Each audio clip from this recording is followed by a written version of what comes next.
Good morning, everybody.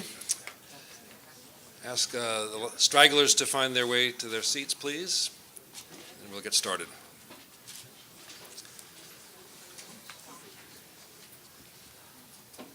My name is Jeremy Travis. I am the president of John Jay College of Criminal Justice here in chilly New York City. We're delighted to welcome all of you here to this 9th annual Guggenheim Symposium.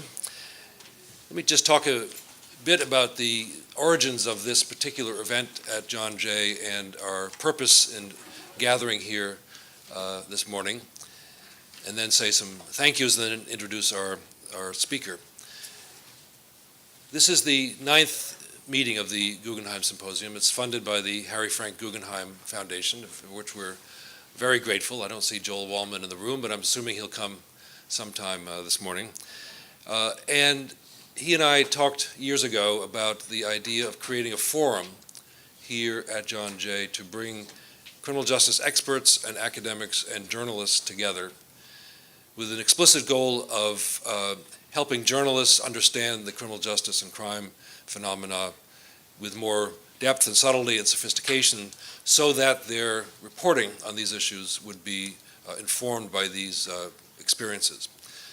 So that idea, born at a lunch 9 years ago, is now the Harry Frank Guggenheim Symposium that we hold every year at John Jay. And it's been one of the great successes, I think, of the last several years, and has been become a real hallmark event in the criminal justice policy domain throughout the year. People come here in order to be educated, to talk to each other, to learn from each other, and in particular, journalists come as our guests, funded by the foundation, to start thinking about stories they want to write or things they want to produce on TV or radio, or increasingly on the internet. Over those 9 years, 500 journalists have come through John Jay or been exposed to the Guggenheim Symposium in its other formats. So that's a real tribute, I think, to the power of this idea that Joel and I hatched now nearly a decade ago. Each year there's a theme. This year the theme is justice and prosperity. These are big concepts, so we'll try to see how they link together. But one of the purposes is really to help the journalists who come here sort of get a head start on stories that they have committed to write. So the journalists who are here, we welcome all of you. We know that you're here nominated by your editors because your editors think that an idea that you have is worthy of a couple days out of the office. But our hope is that while you're here, that you're open to thinking about perhaps different twists on that idea or different ways to think about the idea that you came with, or perhaps a totally new idea. And our larger hope is that when you go back home to the city you came from, whatever is your, wherever you hail from, that you consider yourself always part of this larger network of criminal justice journalists that we are building. This is also a good time for me to plug the crime report, and I assume that you're all getting your daily feeds of journalism from around the country on the crime report, using it as a platform for blogging, and using it as an opportunity to engage in entrepreneurial journalism, some of which we pay for. So feel free to be in touch with Steve Handelman, who's here. I think everyone knows Steve. Where is Steve? Right here. There he is. There's Steve Handelman. Or Kara Tabachnik, who's also here. Or Joe Dominic, who's our associate director, and Ted Guest. Ted is in the back, who runs the Criminal Justice Journalist Network. So our goal really is to create a professional network of journalists who are informed about, interested in, and passionate about things that we're passionate about, criminal justice and crime, and how to think about these important issues. So that's the Guggenheim Symposium. The thank yous are to the Harry Frank Guggenheim Foundation and to its senior program officer, Joel Wallman, and also to the Ford Foundation. Kirsten Livingston, who we hope will join us later, has been supportive of a general grant that now comes to us from that foundation. And over the years, there's probably about a dozen other foundations that have contributed to the work of the Center on Media, Crime, and Justice that Steve heads up, which sponsors the Guggenheim Foundation. So in many ways, there's no better speaker to launch this annual event than Bill Bratton. So I have a personal connection with Bill, which goes back many years, and he may not remember this exact moment, but I was a young thing at the time, and he was younger, but these memories stick. Outside of this building, you may not remember this, after Bill had been in New York City for a while as the chief of the transit police, we were both at an event at John Jay, and we were standing on the sidewalk on 59th Street and 10th Avenue, and Bill said to me that he had decided to go back to Boston. And Boston called, as Boston is his home, Boston called him back to be a police commissioner in Boston after really a stellar stint here as chief of the transit police, where he made great strides on crime in the transit system, but really identified himself as a major thinker in policing in America. Went back to Boston. I went on to do other things, and then he was called back to New York by Mayor Giuliani. I, at that time, was deputy commissioner at the police department, and talked to Bill and had the privilege of serving with him for what was a very short time before I went off to Washington as he became the police commissioner of the city of New York. And certainly in journalistic circles, as well as public policy circles and criminal justice policy circles, that tenure, brief as it was, of Bill's leadership at the police department is legendary. It is the time when the police, as a profession, decided it was not only appropriate but incumbent upon them to embrace crime control, crime reduction as their core mission. That had not been true before then, and it was really Bill Bratton who made that a requirement for every police chief to talk about what they're going to do about to bring crime down, and then started to develop the strategies to actually do that, which talk is one thing, making a difference is another. A number of strategies, some of which are also well known in the field, CompStat being one, sort of a management tool, but really unleashing the creativity of line police officers and their commanders to engage in problem solving, to do something about crime, and do it in partnership with communities. So that tenure, short as it was at the police department, established the promise that Bill Bratton had shown when he was transit police chief as being a major thinker in policing. Then again, if I can make this personal, our lives continue to intersect. We collaborated on the Measuring What Matters Symposium at NIJ, when Bill was one of the people who said we have to talk a lot about the metrics of policing. And NIJ was proud to collaborate with him and others about that challenge. And then he went off to LA, and we saw each other a couple of times in Los Angeles. And the Bill Bratton story in Los Angeles, which is about to be told in a book by our colleague Joe Dominic, there's a plug for your book, Joe, is a great story of a turnaround operation in a city and a police department that was in serious need of help. And that story really shows the Bratton promise of what can happen under his leadership. So we're very fortunate in New York City that Commissioner Bratton is now, once again, our police commissioner. And within a very short time, we've seen very significant and profound changes in the police department. Under the leadership of Mayor de Blasio, we're moving towards a settlement of litigation around stop and frisk that will change and reset the relationships between police and community. We've already seen Commissioner Bratton call for a rethinking of the socialization process, the training process of young recruits as they go out into the field through a redesign of what's called Operation Impact. And I think most importantly, but has not been paid attention to, what we've already seen in a short time is a restoration of premium on good ideas and morale, boosting messages throughout the police department that's going to unleash the great potential of the greatest police department in the country. So it's a personal pleasure, as well as a professional pleasure as president of John Jay College, and a chair's pleasure as the opening ceremony of this Guggenheim Symposium to welcome Bill Bratton.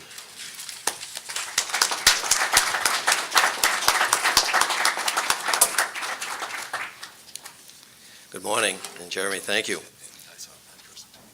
A lot of friends out in the audience, looking, that's 40 years flashing before my eyes as I look around the room that people have seen and known for a long time. I'm joined this morning by, from the department, Zach Tuman, who is the co-author of our book, Collaborate or Perish, and Zach is coming on board to help enhance the collaboration that we have through all the various mediums that are now available to us through technology, whether it be blogging, website enhancements, tweeting, you name it. If there's a way to find a way to reach out and connect with the world, that we're going to attempt to do that at the NYPD, and Zach Tuman will be certainly very engaged in that.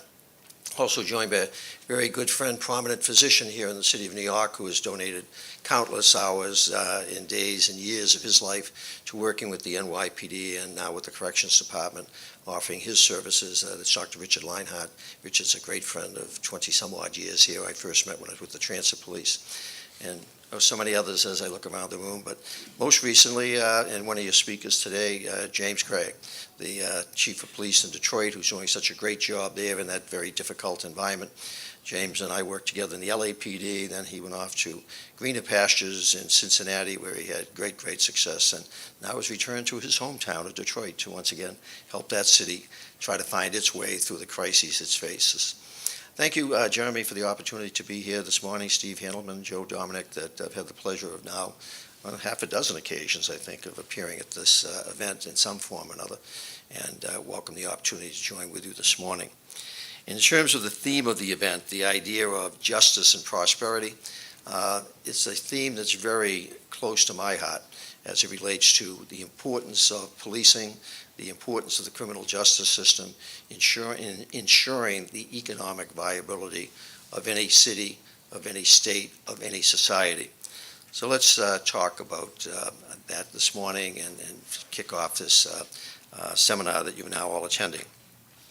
It's always good to be back here at John Jay College.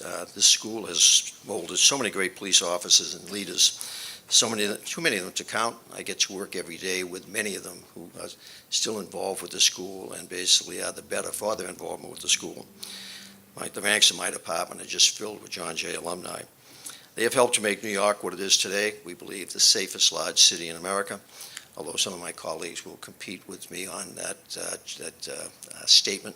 But I guess the statement I would make is that we really feel that we are second to none in the way we've been able to basically embrace public safety in the city.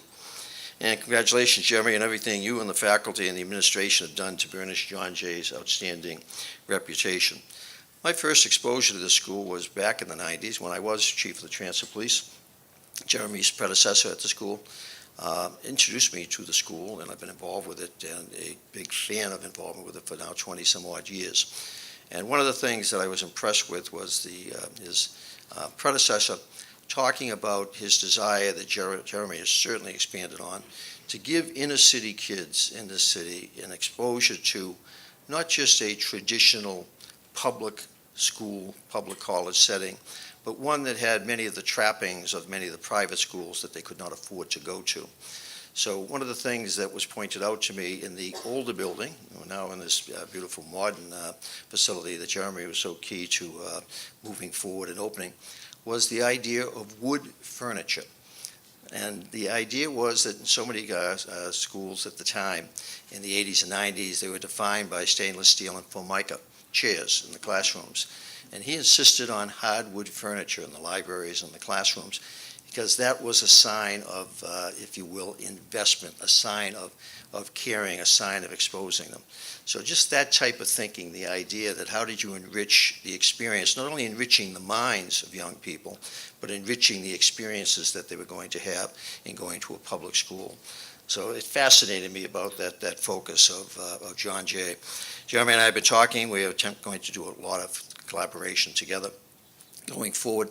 He's going to define every place where John Jay touches on the NYPD, and we're going to see if we can enhance that collaboration moving forward so that the great institution, the NYPD, can certainly align itself more closely with this great institution. Our topic over the next 2 days of this conference is justice and prosperity. Can't have one without the other. Not surprisingly, I believe there's a symbiotic relationship between the two. Our cities and our towns cannot be prosperous if they are not safe. Indeed, democracy, the first obligation of our democracy is public safety. Without it, everything else that we take for granted, our freedom of speech, our freedom of movement, our freedom of choice, is uncertain, absent that commitment to public safety and delivering on that. And our economy cannot thrive without a legal system that protects the rights of those who invest and participate in it. Think of it, what is the legal system all about? That a signed contract, will be honored. And if not, there are remedies to ensure through our courts, through our justice system, that it will be. That is the strength of a system of democracy in which contracts, in fact, can be honored. America did not achieve greatness through its military might. It did so by resolving to be a nation of laws. As long as it adheres to the ideal of justice for all, it will never go wrong. That is why the first responsibility of any government must be to ensure the safety and well-being of society. Everything else rests on an essential good, and New York City is a classic case in point. In the early 1990s, this was a city under siege. After 20 years of steady decline and steady rising crime rates, people leaving the city instead of coming to it, population declining, economy in great distress going into the 1990s, crime was rampant. New York was known as the murder capital of the world, not just the nation, but of the world. And with 2,200 plus murders in 1990, you could easily understand why. It was a grim time to be a resident here, or to be a visitor for that matter. The tide began to turn with the Safe Streets, Safe City program under former Mayor David Dinkins, which put almost 6,000 additional police officers over several years into the streets, into the subways, and into the housing developments of the city. Then in 1994, during my first tour as police commissioner under then Mayor Giuliani, we implemented the CompStat program. This revolutionary tool allowed us to track and attack crime as never before, as well as hold our managers accountable for what was going on within their defined area.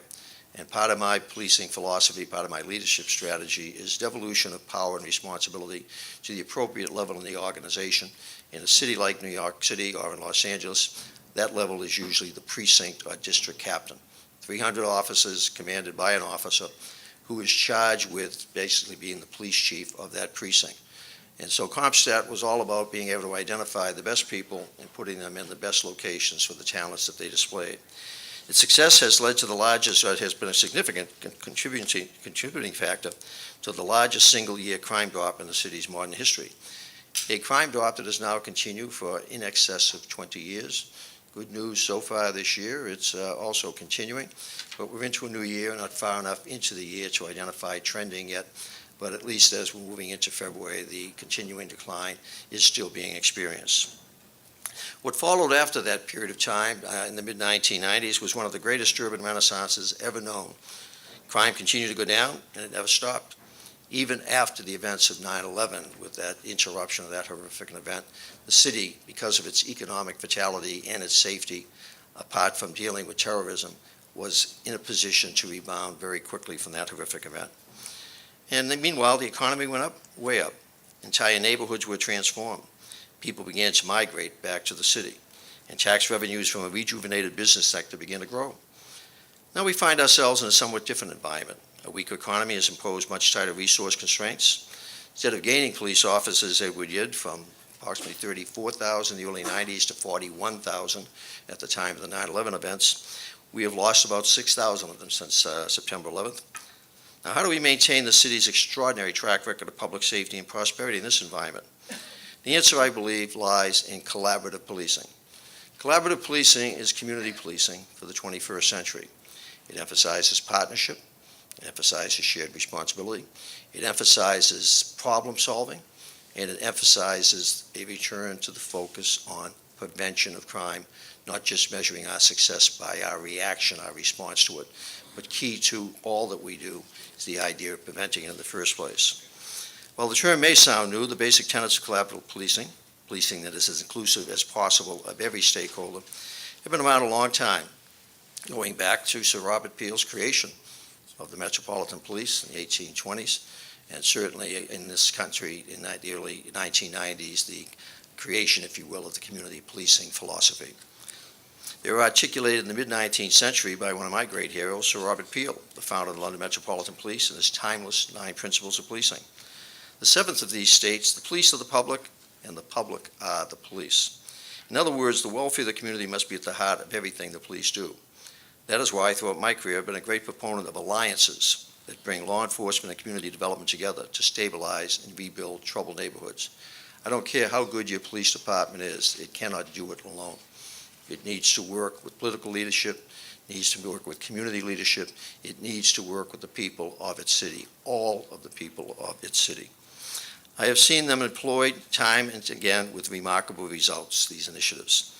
These include less crime, quality affordable housing in place of problem properties, viable businesses in previously blighted commercial corridors, more strategic and efficient use of public and private sector resources, and greater public confidence in and cooperativeness with government and private organizations. Plunging crime helps create market conditions and a neighborhood ethos conducive to redevelopment. And redevelopment helps abate crime hotspots and give residents a real stake in the future of their neighborhood. I had the opportunity to meet with the borough president of the Bronx the other evening, and he was discussing the Bronx, which you may all recall the very famous photograph of Jimmy Carter standing in front of the burned out buildings of the Bronx. The Bronx is burning. And he was talking about the remarkable development of that borough, indeed of all of our boroughs since the chaos of the 70s and the 80s. And right now, probably the largest affordable housing project in the city. Hundreds of millions of dollars is underway in what was once the scene of that horrific photograph with Carter many, many years ago. And as we know, redevelopment helps abate crime hotspots and gives residents a real stake in the future of their neighborhoods. They step up to maintain their properties and help establish and enforce standards for acceptable behavior. Let me give you one example from my time as chief of police in Los Angeles. The historic Dunbar Hotel and some of our residential properties, Jim Craig would be familiar with these certainly. They might have even been in your area, was it, or just adjacent to it? No, yeah, I was on the southwest. Southwest side of it, okay, so you went one district over. The historic Dunbar Hotel and some of our residential communities were once an epicenter of crime and violence in South LA's Vernon Central neighborhood. Working closely with the LAPD, private developers physically overhauled the properties, addressing the design problems that contributed to poor security, while working to evict problem residents and support others. With that accomplished, the sites were rehabilitated into quality, affordable housing for seniors and families. Aided by community groups, the project created employment opportunities for neighborhood residents, a space for an after-school program, a playground, and community rooms. Most importantly, an icon of Los Angeles' proud African-American history was returned to dignity. As this case shows, there's no better investment at the neighborhood level than a well-conceived ongoing alliance between dedicated cops and high-capacity grassroots community developers, community leaders, and community residents. Some may say that nurturing this new synergy is a luxury we can afford when terrorist and economic woes challenge the nation. Nonsense. We can and must build homeland security and economic recovery on many fronts, not the least in our poorest neighborhoods. As policymakers charged with doing more with less, we will achieve greater success if we create partnerships that produce results greater than any one partner could achieve acting alone. But there's a vital precondition. To quote from Robert Peel's second principle, the ability of the police to perform their duties is dependent upon public approval of police actions. We cannot collaborate with the community in places in which we are in opposition to it, if we are not legitimate. Collaboration and tension cannot coexist. For that reason, I believe it is so important to confront in this city the difficult issues of stop, question, and frisk as we address them very successfully in Los Angeles, while reducing crime, improving relationships with the city's minority communities in that city. We were able to strike a balance that allowed that city, through some of the worst economic times of the Depression. Los Angeles had double-digit employment before the recession hit and has continued to experience that, but over the last 12 years has experienced crime decline of significance every year, reinforcing my belief that for so many years we had it backwards when we felt that the economy caused crime. The economy doesn't cause crime from my perspective, point of my talk. The economy can influence it if left unaddressed. In Los Angeles, in New York, in Detroit now with James Craig, police are showing that when they are focused, when they're in collaboration with all the various partners, when there is shared responsibility, that we can deal with the economic influences of poor economy in a way that the neighborhood, the crime, the fear does not have to grow as the economy declines. That in fact, police can be, in their collaboration with their communities, an essential element in helping the economy to stabilize and grow. And I think that has certainly been the case that's been evidenced here in New York, to a significant extent in Los Angeles and many other cities around the country. As many of you are aware, here in New York, we've had the terrible problem around the issue of stop, question, and frisk. I think that we finally see a light at the end of the tunnel, if you will, to address that. And since we are in New York, and many of you are visiting and have read about it, many of you who live in New York have certainly experienced all the issues around it, let me speak to what is certainly one of Mayor de Blasio's major policy initiatives, which you'll talk about in today's State of the City address, which I'll be leaving shortly to attend. As many of you are aware, Mayor Bill de Blasio recently announced that the city will be dropping its appeal of the decision rendered in the case of Floyd versus the City of New York. That decision held that the NYPD's policy of stopping, questioning, and sometimes searching New Yorkers was unconstitutional as it was then being practiced by the department. I believe the mayor's announcement was a very important first step that will allow us to move forward and finally put this divisive issue behind us.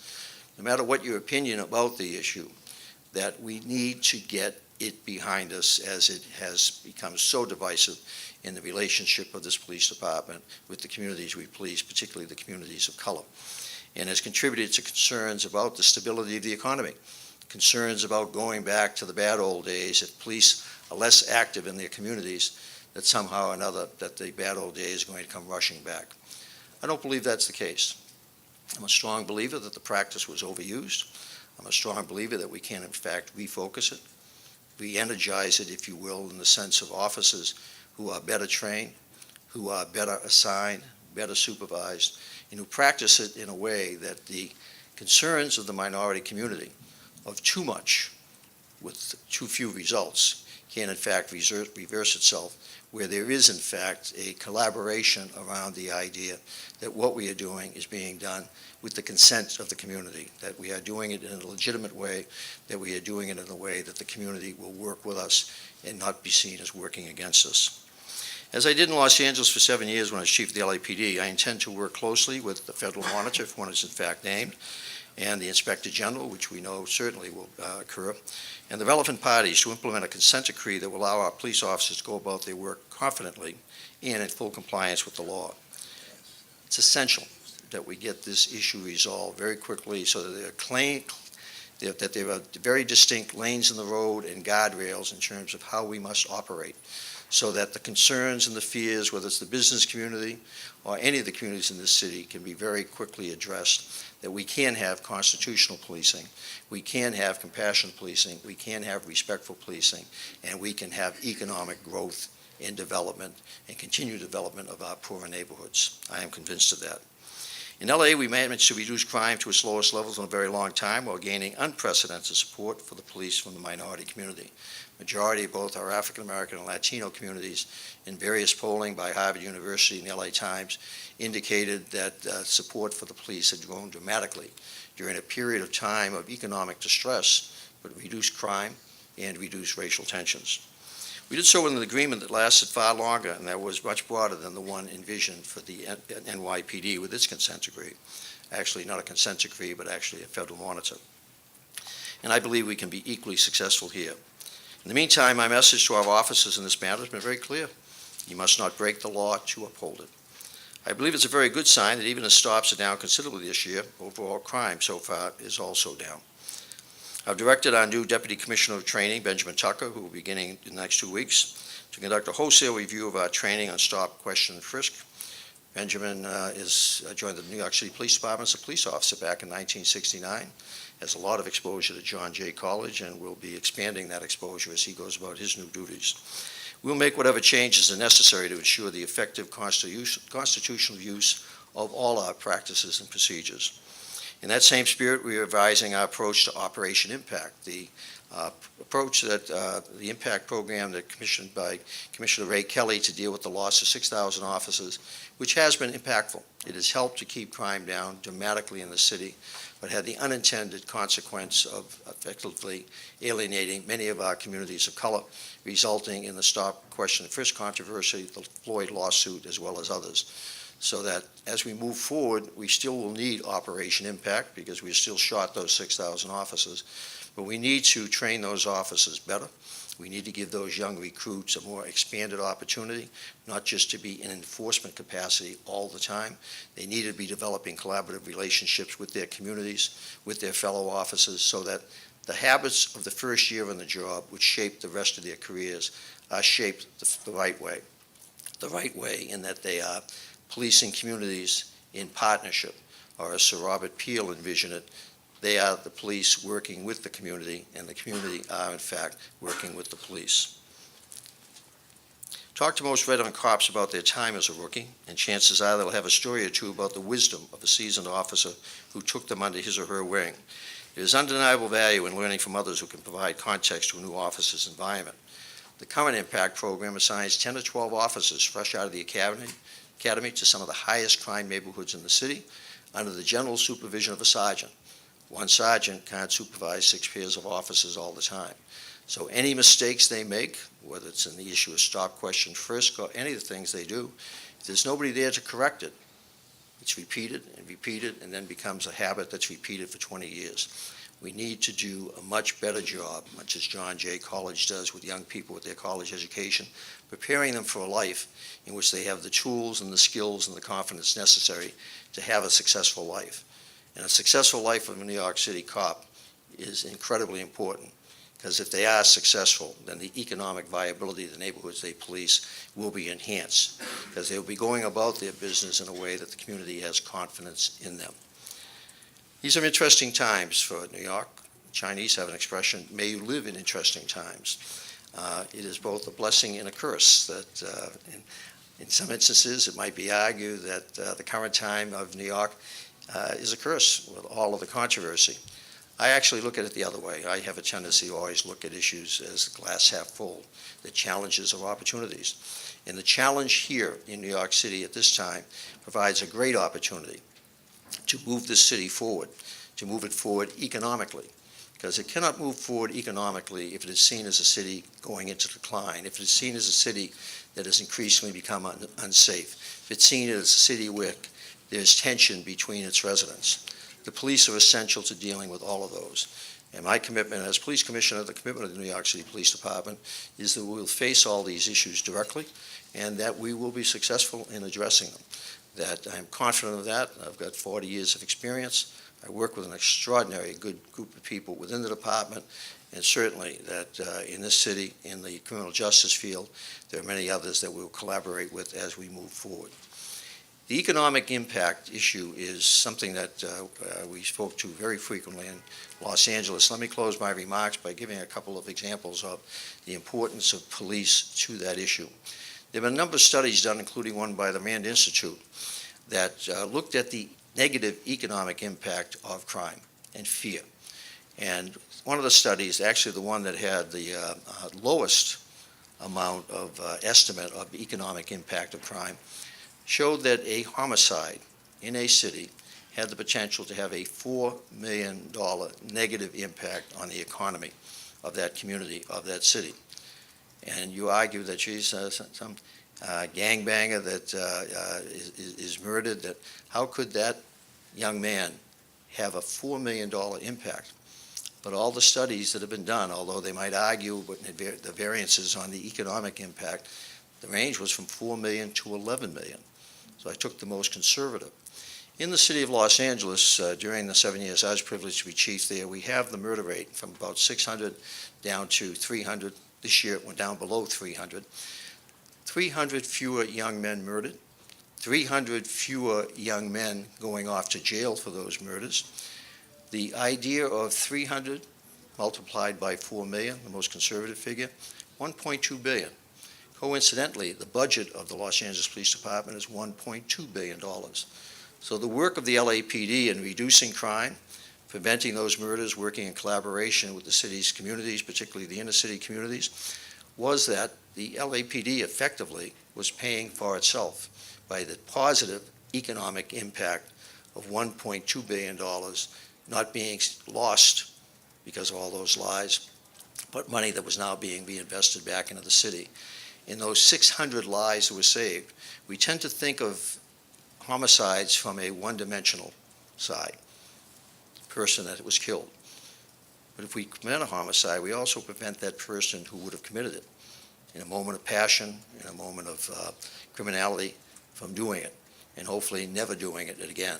So we save double lives. One of the things that we're doing in the department as part of the collaboration, and I'll close with this, is we've also created a new position, Deputy Commissioner for Collaborative Strategies.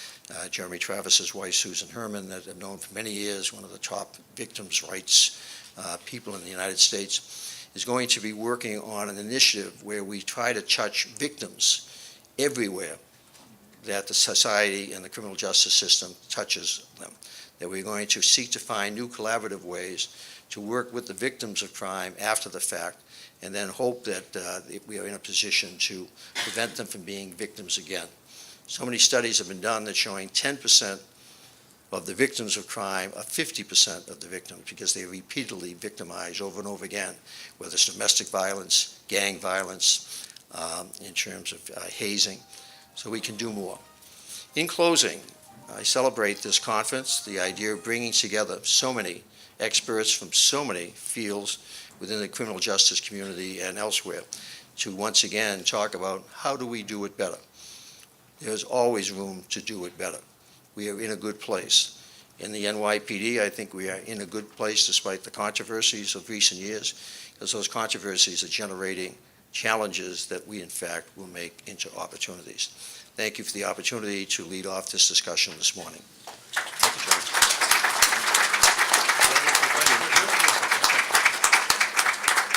So thank you very much, Commissioner Bratton, for getting us off to a great start and for framing a lot of the issues we'll be talking about the relationship between crime and prosperity.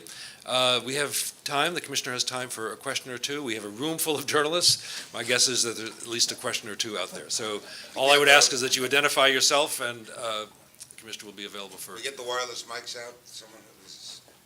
Here we go.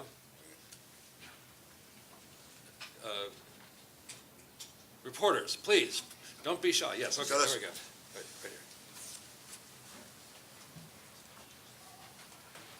Sir, if you're the... And just identify yourself. Oh, I'm Becky Palak from the Arizona Daily Star.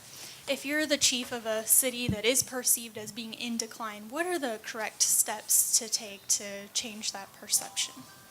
First off, it's all about leadership. Leadership at the political level, usually your mayor, whatever, governor, and then leadership certainly within the police department, and leadership that is open to opening up the criminal justice system, and particularly the police department. So much of what we're engaged in here in New York, that I've been engaged in every department I've ever led, is to try and create as transparent an organization as possible. That is facilitated in the 21st century by the technology that's now available, so the ability to interact in so many ways, whether it's tweeting, blogging, expanded websites. In the department, we're responding to a request from the City Council to make our criminal information much more readily available, retrievable, and presented in a form that can be analyzed in many more ways than historically we've done in the past. So I think that's all key to the idea of dealing with cities in decline, cities in distress. It all starts with the leadership that believes that something can be done. You're going to have the opportunity with James Craig during the course of the day here, Chief of Police, and certainly one of America's most distressed cities, one of its most celebrated, iconic cities. But there's a situation where you had a police leader who was willing to come in and feel he could make a difference, and already is beginning to make that difference. So leadership is the essential element from my own perspective. Another question? Just share the mic over there. That would be great. Chief, my name is Terrell Starr. I'm with News. Oh, stand up, sure. News One here, New York City website. Question is, what specific to New York City are you looking? What kind of strategies are you looking to employ for better community policing here in the city? What are two main issues that you see are the issue here, and also with stop and frisk? I didn't hear, if I wasn't clear, I didn't hear that that the city would completely get rid of it, maybe modifications to that, to it, and so what would those modifications be? Two major initiatives that we're involved in is certainly responding to the various federal lawsuits, city council initiatives that are going to create a federal monitor that will create an inspector general that will bring about many changes in policies and practices of the department to reform how stop, question, and frisk is practiced in this city. It is not going away. It is an essential tool of American policing. It's every bit as essential as you as a reporter, pen and paper, or tape recorder.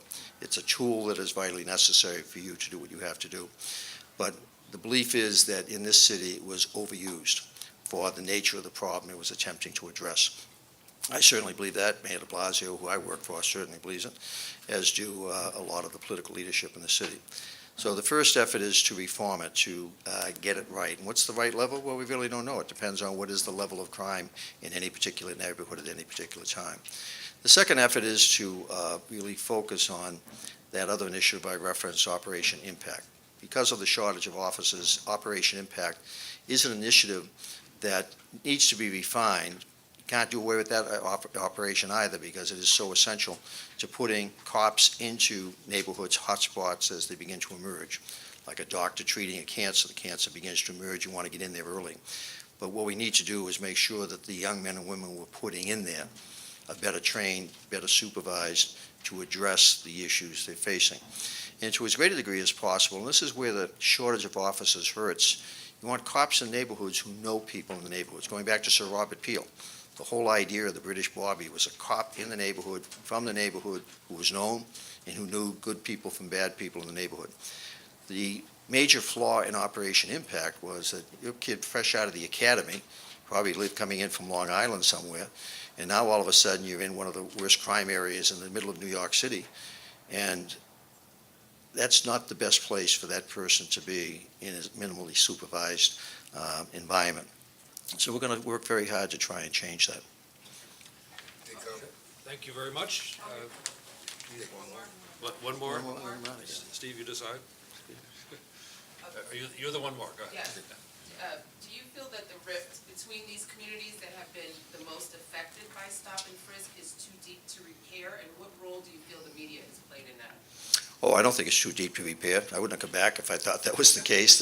No, it's very repairable. I have come out of the Los Angeles experience where, believe me, the rift out there I think was even more significant than it is here. And it took a while, but it was dealt with and continues to be dealt with very effectively. And I have every belief, as does Mayor de Blasio, that this can be addressed, and can be addressed without losing the effectiveness of the police department, while at the same time gaining legitimacy in the communities that we police, and really improving morale in the department so officers feel better about the successes they've had, the significant reduction in crime, but at the cost of a declining respect and collaboration with the communities in which that crime decline is occurring. So, no, I remain optimistic. Will it be done in a day, a month, or even a year? Probably not. But it can be done, and I'm very confident it will be done. Okay. Thank you, Jeremy. Thank you very much. Thank you, Steve.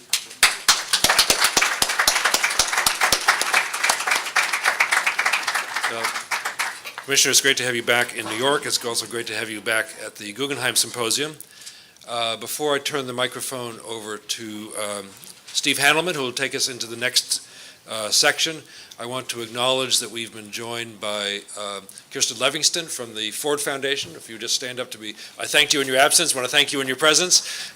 Ford has provided very generous core support for the Center on Media, Crime, and Justice, which is our sponsor today. And a special thank you to Joel Wallman from the Harry Frank Guggenheim Foundation. Joel, if you'd just stand up to be recognized.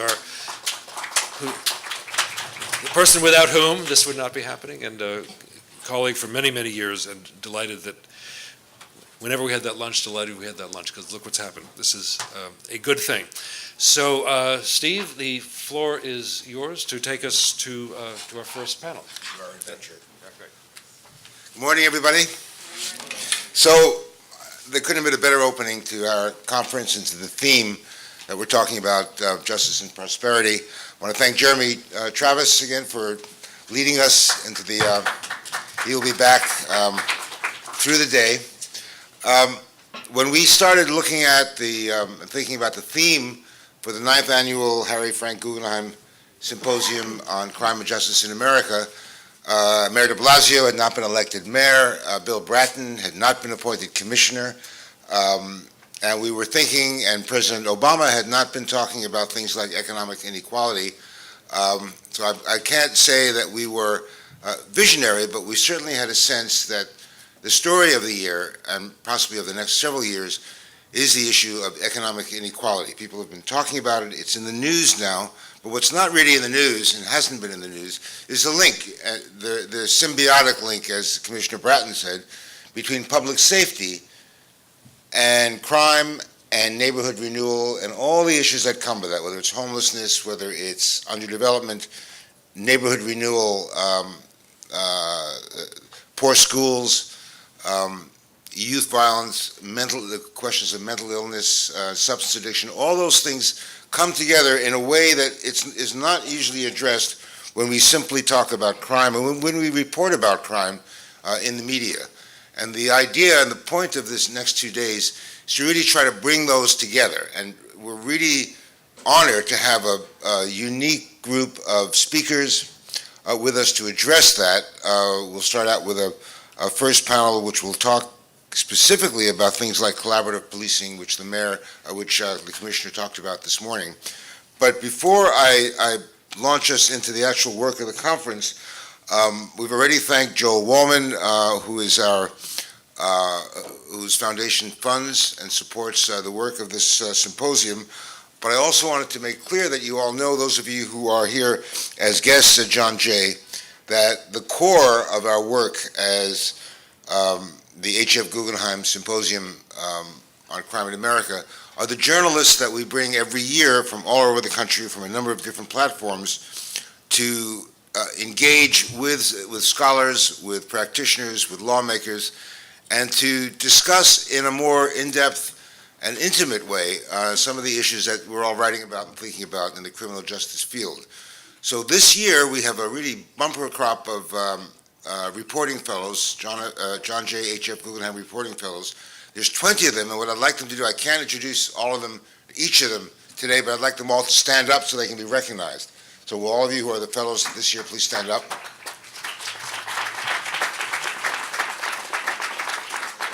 And for anyone who says that journalism and the media industry is on its way down in the country, this is the answer, showing it's not. These are some of the best journalists in the country.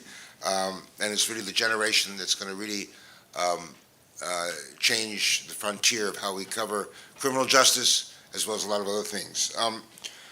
A couple of just housekeeping issues. You all should have programs and agenda. There's one change in the agenda, and I noticed there's an error in the program today. Those of you who are staying on for most of the day, the afternoon program, Panel 4, which says it starts at 3:45, actually starts at 4 o'clock. So it's 4 to 5:30 instead of 3:45 to 5:15. There's a break in there that is from 3:45 to 4. And a word about how we're going to proceed. The way we've set this up, we have our moderators and we have our discussers engaging in different issues. Our moderators will be as strict regulators of time, because what we want to do and how we envisage the John Jay Symposia is that it's a conversation. It's not someone just lecturing at you. And when we say a conversation, we mean that we want you, the audience, to engage with our speakers. So we're going to make time and be sure there is time for a certain amount of engagement and Q&A. And the Q&A means just that, Q&A, not speeches, but somebody who actually asks questions and hopes to get an answer. We'll be trying to do a break. We won't have a break right now. We're going to move right into our first panel. So we'll give you some time to stretch, so you don't have to work too hard. But I think we're ready to begin. We've got a great day and a half for all of you, and actually a full 2 days for our journalists. I want to call up our first speakers of our first panel.